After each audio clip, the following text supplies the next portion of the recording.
अस्सलाम वालेकुम friend, welcome back to my YouTube channel medical student.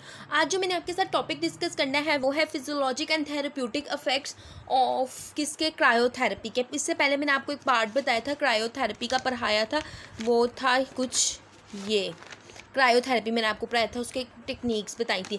आज उसके फिजियोलॉजिक और थेरेप्यूटिक क्या अफेक्ट आते हैं बॉडी पे वो मैं आपको बताऊंगी।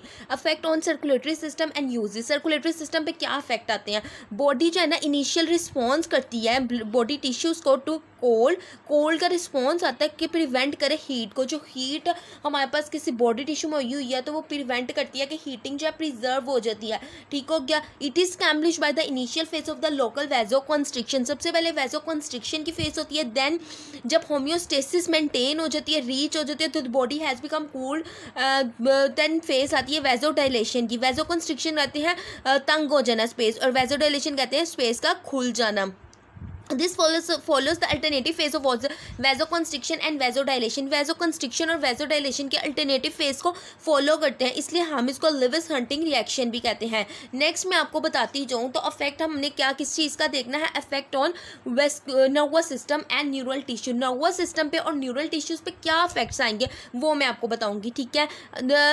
ये पेन जो है ना कंट्रोल बेसिकली की जाती है पेन गोइड थ्योरी के थ्रू। आपको पेन गोइड थ्योरी का पता होना चाहिए, पहले भी बहुत बार डिस्कस कर चुके हैं। The rate of conduction of the nerve fibre is reduced by the cold. Rate of conduction of nerve fibres की भी रिड्यूस की जाती है कोल्ड से।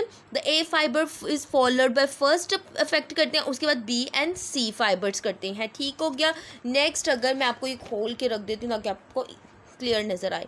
ठीक है। Next time the major effect of the ice application. Major effect क्या आएगा आइस एप्लीकेशन का कि पेन को रिलीव करेगा। इसमें क्या मैकेनिज्म होगा कि हमें स्टिमुलेशन हुई, हमने कोल्ड लगाया, ठीक है, क्रायोथेरेपी दी तो स्टिमुलेशन होगी कोल्ड रिसेप्टर्स की, वो सेंड करेंगे इम्पल्सिस बैक। ठीक हो गया। और पास करेंगे स्पाइनल कॉर्ड किसके थ्रू, पोस्टीरियर ऑन के थ्रू, और ये इम्पल्सिस क्या करेंगी relatively through large diameter nerves effectively block कर देंगी, block the pain impulses attempting to gain access to the cord and the pain gate is closed.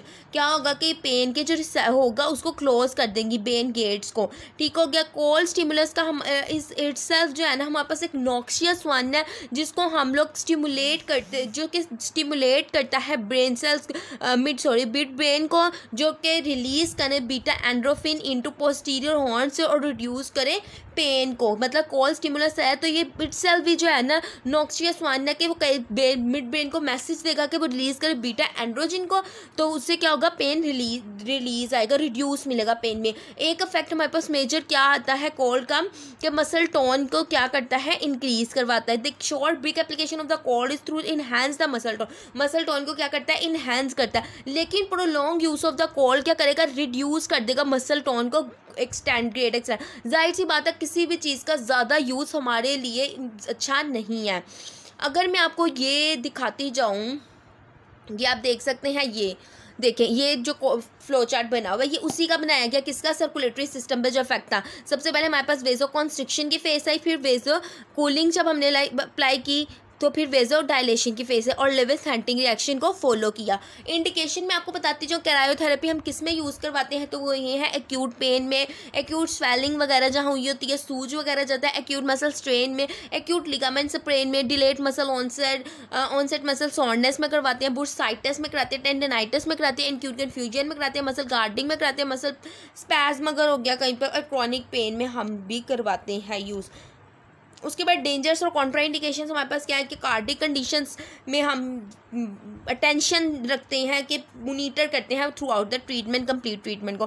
Peripheral जो है ना नर्व इंजरीज में भी हम लोग ये कॉन्ट्राइंडिकेटेड है क्योंकि ब्लड सप्लाई ऑलरेडी बहुत कम होती है। वेजोस्पास्टिक डिसऑर्डर्स में भी ये कॉन्ट्राइंडिकेटेड है। कोल्ड सेंसिटिविटी में भी हम जिसको फेयर है कि वो कोई पेशेंट समझता है कि हम कोल्ड थेरेपी कराएंगे तो क्या होगा हमारी पेन में इजाफा होगा, बहुत ज़्यादा ये चीज़ देखी जाती है। तो अगर पेशेंट की साइकी के साथ ये नहीं मैच कर रहा तो हमने वहाँ पे नहीं करवानी, हमने वहाँ छोड़ देना, हम किसी दूसरी मोडिलिटीज़ पे चल जाएंगे। ठीक है।